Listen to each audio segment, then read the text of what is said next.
एक बार की बात है, चंदन नगर में बबलू नाम का एक दुकानदार रहा करता था।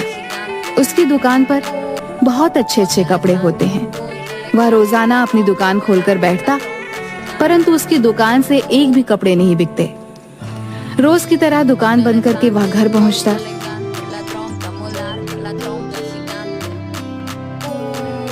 हर माल 100 रुपए का, हर माल 100 रुपए का, ले लो, भारी लूट मची है। अरे भाई क्या हुआ, उदास काहे हो? सुबह से कुछ बिका नहीं क्या? क्या बताएं भैया, कुछ भी नहीं बिका सुबह से। बस सब आ रहे हैं और देख के चले जा रहे हैं। समझ नहीं आता कि इस महंगाई में गुजारा कैसे करें। अरे भाई चिंता मत करो, सब ठीक हो जाएगा। चलो भाई अब मैं चलता हूँ, ध्यान रखो अपना।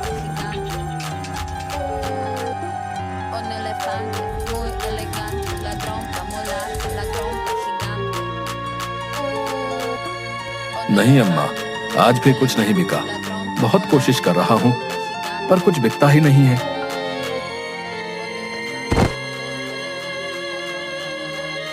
बेटा लड्डू, तुम दौड़ क्यों रहे थे? क्या हुआ? पापा आप मेरे लिए किताब लाने वाले थे। आप लाए वो किताब? कल गुरुजी उसी किताब में से पढ़ाने वाले हैं। बेटा मैं गया था लेने, पर दुकान बंद थी, इसलिए मैं ला नहीं पाया। पर पापा, पूजा दीदी के पापा ने तो थोड़ी देर पहले ही उन्हें ला कर दी है। बेटा मैं कोशिश करूंगा कि कल तुम्हारी किताबें ले आऊं। सुनो, क्या तुम्हारे पास कुछ पैसे हैं जो तुमने बचाया हो? कल लड्डू के लिए किताबें लानी है। कुछ दिनों से कुछ भी बिक्री नहीं हो पा रही है। अरे आप परेशान क्यों हो रहे हो? भगवान पर भरोसा रखो, सब ठीक हो जाएगा। कब तक ऐसे ही चलता रहेगा? आप सब्र तो रखो। और हाँ, मेरे पिताजी का संदेशा आया है। उन्होंने आपको मेरे गांव बुलाया है। संदेश में लिखा था कि उन्हें आपसे कुछ जरूरी काम है। मेरी जेब में एक फूटी कौड़ी भी नहीं है, मैं उन तक कैसे जाऊं? जी, मेरे पास पिताजी के दिए हुए कुछ पैसे हैं, जिन्हें लेकर आप गांव हो आइए। साथ ही वहां से लड्डू की किताब भी ले आइएगा। वहां यही किताब आधे दाम पर मिल जाएंगी और आपका काम भी हो जाएगा। अब बबलू का दूसरे दिन उस गांव में जाना तय होता है। तभी सब लोग सो जाते हैं। सुबह होते ही बबलू के निकलने का समय होता है। अरे सुनती हो, कहाँ गई? हाँ हाँ आती हूँ। पापा मेरी किताब, मेरी किताब। हाँ बेटा, आज ला दूंगा। आप ध्यान से जाना। आप मेरे पिताजी से थोड़े बहुत पैसे भी मांग लेना, वो मना नहीं करेंगे।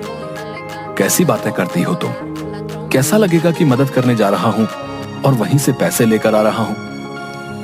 मगर ये सब बातें मत करो, हाथ जोड़ता हूँ तुम्हारे आगे।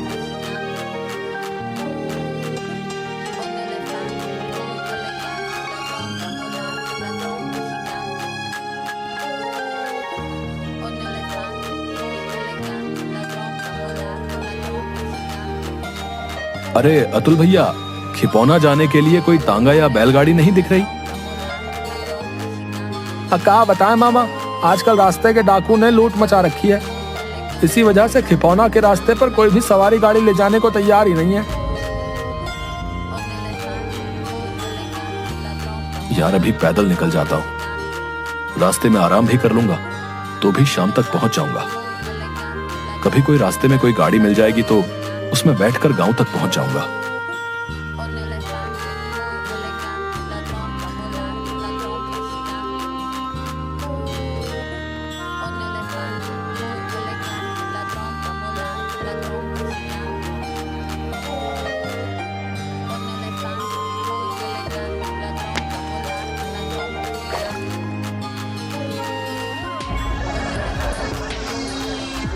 तुम्हारे पास जो भी हो उसे हमें दे दो, नहीं तो हम तुम्हें छोड़ेंगे नहीं। सरदार मैं बहुत गरीब हूँ, मेरे पास कुछ नहीं है, मैं आपको कुछ नहीं दे सकता हूँ। बबलू बोल ही रहा होता है कि तभी एक डाकू बबलू के सर पर डंडा मारता है, जिसकी वजह से बबलू बेहोश हो जाता है। डाकू उसका सारा सामान चुरा लेते हैं और उसे एक पेड़ के नीचे छोड़ देते हैं। थोड़ी देर बाद बबलू को होश आता है और बबलू बहुत जोर जोर से रोने लगता है। हे भगवान, ये सब मेरे साथ ही क्यों हो रहा है? मैंने इस सब का और तेरा क्या बिगाड़ा है जो तू मेरा इम्तिहान ले रहा है? बेटा, तुम्हें रोने की कोई जरूरत नहीं है। मैं हूं ना तुम्हारी मदद के लिए। कौन कौन? बेटा, तुम्हें डरने की जरूरत नहीं है। जिस पेड़ के नीचे तुम बैठे हो, मैं उसी पेड़ की आत्मा हूं। डरो मत, मैं तुम्हें कोई नुकसान नहीं पहुंचाऊंगा। मैंने तुम्हारे साथ जो भी हुआ वो सब देखा है। मैं तुम्हारे साथ जो भी हुआ वो सब जानता हूं। मैं तुम्हें कुछ देना चाहता हूं। अब मुझे कुछ नहीं चाहिए। तुम किस तरह से मेरी मदद कर सकते हो? La trompa muy larga, la trompa gigante. Un elefante muy elegante, la trompa muy larga, इस la रास्ते में trompa आ जाओ। gigante. Un elefante muy elegante, Bablu उस la रास्ते trompa में muy अंदर चला larga, la जाता है। trompa gigante. Un elefante muy elegante, वो la जैसे ही trompa अंदर muy पहुंचता larga, है, la trompa gigante. देखता है कि बाहरी दुनिया से Un बिल्कुल अलग elefante और muy उल्टी दुनिया है, elegante, la trompa muy बहुत larga, ही la ज्यादा trompa सुंदर, gigante. जैसे कि स्वर्ग। वह अंदर Un जाता है। elefante muy उसे आगे elegante, la जाकर trompa देखता muy है larga, la कि trompa उसकी gigante. गांव जैसा हूबहू गांव है। Un उसका मुंह elefante खुला का muy खुला रह जाता elegante, है। la trompa muy larga, वह la आगे trompa देखता है कि gigante. गांव वाले भी हैं। सभी गांव वाले झुंड Un बनाकर elefante बैठकर muy बातें कर रहे थे elegante, la trompa सभी muy लोगों ने larga, la बबलू को trompa देखा gigante. और उनका मुखिया उठकर उससे पूछता Un है, elefante muy elegante, la trompa muy larga, la trompa gigante. Un भाई, कौन हो? elefante muy तुम कहां से आए elegante, हो? la trompa muy मेरा larga, la नाम बबलू trompa है। gigante.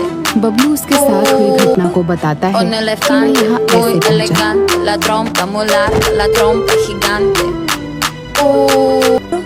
Un elefante muy elegante, la trompa muy larga, la trompa gigante. Un elefante muy elegante, la trompa muy larga, la trompa gigante. Un elefante muy elegante, la trompa muy larga, la trompa gigante. अच्छा बेटा, तो ठीक है। Un elefante अब से तुम muy हमारे साथ elegante, रहोगे। la trompa muy larga, la नहीं, trompa मुझे अपने gigante. घर वापस जाना है। मुझे तो यहाँ पेड़ ने ही अंदर आने के लिए कहा था, इसलिए मैं यहाँ आया था। Un elefante जो यहाँ एक बार आ muy गया, elegante, तो la फिर यहाँ trompa से muy जा नहीं larga, la सकता। trompa gigante. मैंने भी कई बार कोशिश की, पर वो Un जादुई elefante जंगल muy मुझे नहीं ला elegante, छोड़ता la है। trompa muy larga, la तो trompa मेरा भी परिवार है, gigante. मुझे उन्हें भी संभालना है। Un elefante बाहर muy जाने के elegante, लिए la trompa तुम्हें muy जादुई larga, la जंगल से trompa जाना होगा। gigante. रास्ते में मिलने वाले जिन के सवालों Un का जवाब elefante देना होगा। muy elegante, वही la तुम्हें trompa muy larga, आगे la का रास्ता trompa बताएंगे। gigante. मैं तैयार हूँ। Un elefante muy elegante, la trompa muy larga, la trompa gigante. Un elefante यही जंगल muy पार करके elegante, la तुम्हें trompa muy जाना larga, la trompa gigante. इतना कहकर मुखिया वापस गांव चला Un जाता है। elefante muy बबलू वहाँ से आगे elegante, जाने la लगता trompa है। muy larga, la trompa gigante. कभी Un वह किसी चीज से elefante टकराता muy है। elegante, la उस trompa चीज muy में larga, से la एक trompa बादल नुमा gigante. इंसानी आकृति निकलती है। इसे देख बबलू पीछे हटने लगता है। बबलू मुखिया की बात याद करता है और रुक जाता है। जिन बताओ, तुम मुझसे क्या पूछना चाहते हो? ये तुम्हें कैसे पता कि मैं तुमसे कुछ पूछना चाहता हूँ? मुझे ये बात मुखिया जी ने बताई है, साथ ही मुझे इस जंगल से निकलना है। पर मेरी एक शर्त है, कभी तुमने मेरे सवालों का जवाब नहीं दिया तो मैं तुम्हें वापस जादुई गांव न भेजकर तुम्हें खा जाऊंगा। तुम्हें मुझे तो क्या, सारे गांव वालों को छोड़ना होगा। मंजूर हो तो बता दो, नहीं तो मैं भी इन्हीं गांव वालों के साथ रह लूंगा। अच्छा तो ठीक है, मैं भी तैयार हूं। तो सुनो, तुम्हें इस पहेली का जवाब देना होगा। देखी रात अनोखी वर्षा, सारा खेत नहाया, पानी तो पूरा शुद्ध था पर पीना कोई पाया। देख ही रहा अनोखी वर्षा, पर पी ना कोई पाया। ये कोई सवाल नहीं हुआ। तुम ही ने मानी है मेरी शर्त। बबलू भी जानता था कि इस प्रश्न का उत्तर नहीं दिया तो उसकी जान तो चली ही जाएगी और लोगों के बचने की उम्मीद भी खत्म हो जाएगी। पहेली को सोचते हुए बबलू को उसके खेतों की याद आती है, जब वह उसके पिता के साथ खेतों में जाया करता था। वहां पूरा खेत और पत्तों पर ओस जमा हुआ करता था, जो कुछ पहेली की लाइन में मेल खा रही थी। तपाक से बबलू बोला, इसका उत्तर है ओस। ओस सिर्फ रात्रि और भोर के समय ही गिरती है। ओस की वजह से खेतों में पानी जमा हो जाता है। ओस का पानी शुद्ध और साफ होता है, पर इसे एकत्र करना बहुत मुश्किल होता है। मैं तो जादुई बड़े से बड़ा जहाज बना सकता हूं, लेकिन मैं एक बार भी नहीं उड़ सका। मैं हूं कौन? पानी का जहाज जो सिर्फ पानी पर तैर सकता है, उड़ नहीं सकता। रहा आपके इसी प्रश्न में दूसरा सवाल, मैं हूं कौन? इसका जवाब है मनुष्य। वो बड़े से बड़ा जहाज बना तो सकता है, लेकिन खुद कभी नहीं उड़ सकता है। तुम बहुत तेज दिमाग और बुद्धिमान हो। ये मेरे आखिरी सवाल का उत्तर दे दिया तो तुम और गांववासी सभी स्वतः ही अपने अपने गांव पहुंच जाओगे। तो सुनो प्रश्न। लाल बुझक्कड़ बूझ के और न बूझो कोय, पैर में चक्की बांध के हिरना कूदो होए। बबलू इसे सुनकर भौचक्का रह जाता है। उसने लाल भुजक्कड़ की बहुत ढेर सारी कहानियां पढ़ी और सुनी रहती थी। ये लाइन उसने उसके बेटे लड्डू की किताब से पढ़ी और लड्डू को समझाई भी थी। इसे याद करके वह अपने बेटे के साथ अच्छे दिनों की याद कर मुस्कुराने लगता है। उसकी आंखों में आंसू आने लगते हैं, जिसे देख जिन्न भी उसके साथ हुई घटनाओं को देख लेता है। जिंदगी में कभी किसी के बारे में बिना देखे, बिना जाने कुछ नहीं कहना चाहिए, जब तक उस पहलू को आप जान न लें। आमतौर पर लाल बुझक्कड़ कहते हैं, जो अपनी दुनिया के अलावा बाहरी दुनिया को न देखते हुए अपने आप को ही सही सिद्ध करता है, अर्थात वो जो सीखने और समझने को तैयार नहीं होता है। बबलू के इतना कहते ही एक तेज रोशनी के साथ एक तेज आवाज आती है। बबलू को तेज रोशनी के कारण उसे कुछ भी नहीं दिखाई दे रहा होता। उसके बाद वह देखता है कि वह उसके गांव के पास खड़ा होता है। उसे सभी के घर दिखाई देते हैं, पर खुद का घर नहीं दिखाई देता। वह जहां पर खड़ा होता है वहां एक बहुत बड़ा और सुंदर घर होता है।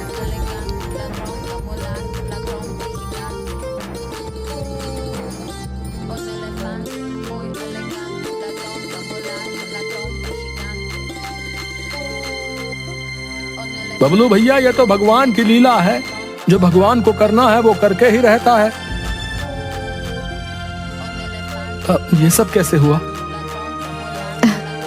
मैंने कहा था ना, सब्र रखो, भगवान सब ठीक कर देगा। हम सभी लोग रात में सोए हुए थे, तभी कोई जैसे आया और जादू करके चला गया। साथ ही ये चिट्ठी आपके नाम छोड़कर गया है। मैं तुमसे बहुत खुश हुआ। तुमने सिर्फ अपने बारे में ही नहीं, सभी के बारे में सोचा, साथ ही सभी को छोड़ने के लिए कहा। इसी उदारता के लिए मैं तुम्हें ये सुख और सुविधा और धन दे रहा हूं। ध्यान रहे कि जो भी तुम्हारे साथ घटा है वो तुम किसी से ना कहो। यदि तुम किसी को भी कुछ बताते हो तो ये सब तुमसे छिन जाएगा। इस कहानी से हमें ये सीख मिलती है कि पढ़ने और जिंदगी में हुई घटनाओं को कभी भी नहीं भूलना चाहिए। इन घटनाओं से हमें सबक लेकर हम अपने आने वाले समय को और आसान बना सकते हैं।